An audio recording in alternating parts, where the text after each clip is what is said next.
Tout de suite, la revue de presse d'Hélène Frade. Bonjour Hélène. Bonjour Pauline. À la une ce matin de la presse française, la déclaration du chef des Pasdaran, les gardiens de la révolution en Iran. On l'a évoqué dans le journal. Il a affirmé hier que la sédition était terminée dans son pays une semaine après le début de la contestation contre le pouvoir. Le mouvement de contestation risque l'étouffement par le régime, d'après Libération, qui annonce le réveil de la peur en Iran. Après les manifestations qui ont fait une vingtaine de morts dans plusieurs villes de province, les autorités reprennent la main, constate Libé, alarmées des lourdes sanctions qui planent sur ceux qui osent défiler et braver la peur de la répression. Des manifestants dont la cible serait la théocratie autoritaire et ses institutions abondamment financées par les deniers publics, selon le journal, qui rappelle que briser les poings qui se lèvent n'a jamais été éteint la rage, mais l'attise, je cite Libé, qui demande à la communauté internationale d'assurer au peuple d'Iran que le monde le regarde et entend sa voix. Le régime de Téhéran, lui, ne serait pas menacé d'effondrement, d'après la Croix, qui parle d'un pouvoir encore solide face à la contestation, disposant toujours de plusieurs cartes pour résister, notamment le fait qu'il intègre en son sein des modérés capables d'admettre les difficultés auxquelles les Iraniens sont confrontés.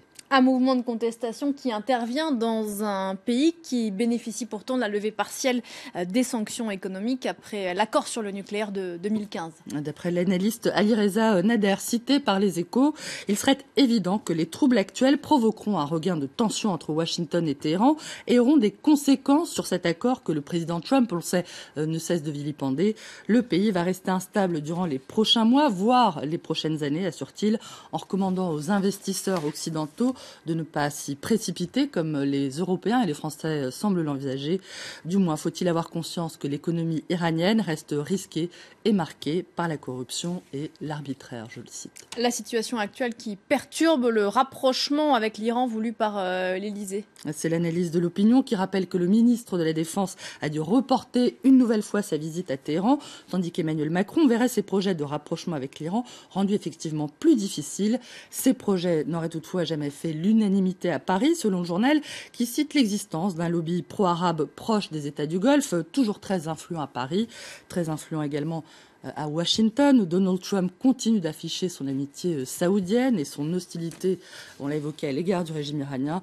À voir pour terminer, Pauline, avec le dessin de Willem pour Libération, où le président américain encourage les manifestants, sert d'alibi à la répression menée par le guide spirituel iranien Ali Khamenei. À la fin de l'histoire, ils se remercient mutuellement. En France, à présent, l'ex-ministre Najat Vallaud-Belkacem annonce qu'elle ne sera pas candidate au poste de premier secrétaire du Parti socialiste. Dans un entretien à l'Obs, l'ex-ministre de l'Éducation explique que l'avenir de la gauche dépasse de très loin la question de l'appareil socialiste et déclare qu'elle a toujours en elle autant d'engagement qu'auparavant, mais qu'elle ressent le besoin de l'exprimer autrement. Dans sa nouvelle vie, comme elle dit, Najat Vallaud-Belkacem va diriger une collection au sein de la maison d'édition Fayard consacrée aux batailles culturelles du progressisme. Qui veut encore du PS, s'interroge le Parisien, qui rapporte que le député Luc Carvounas est pour le moment le seul candidat déclaré à vouloir diriger le PS. D'autres pourraient néanmoins se décider d'ici le 29 janvier, qui est la date de dépôt des candidatures.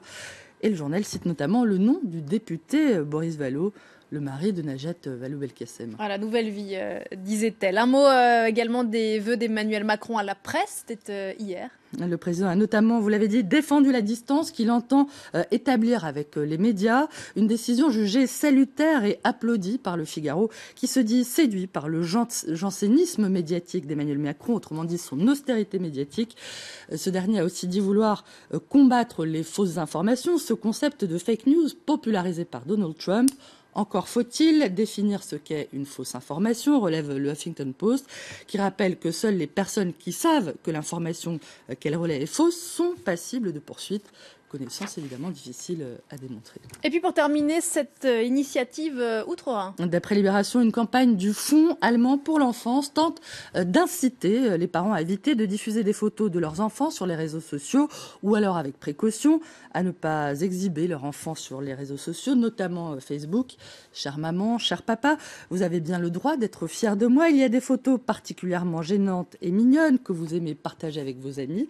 Mais Internet n'est pas un album privé, rappelle cette campagne.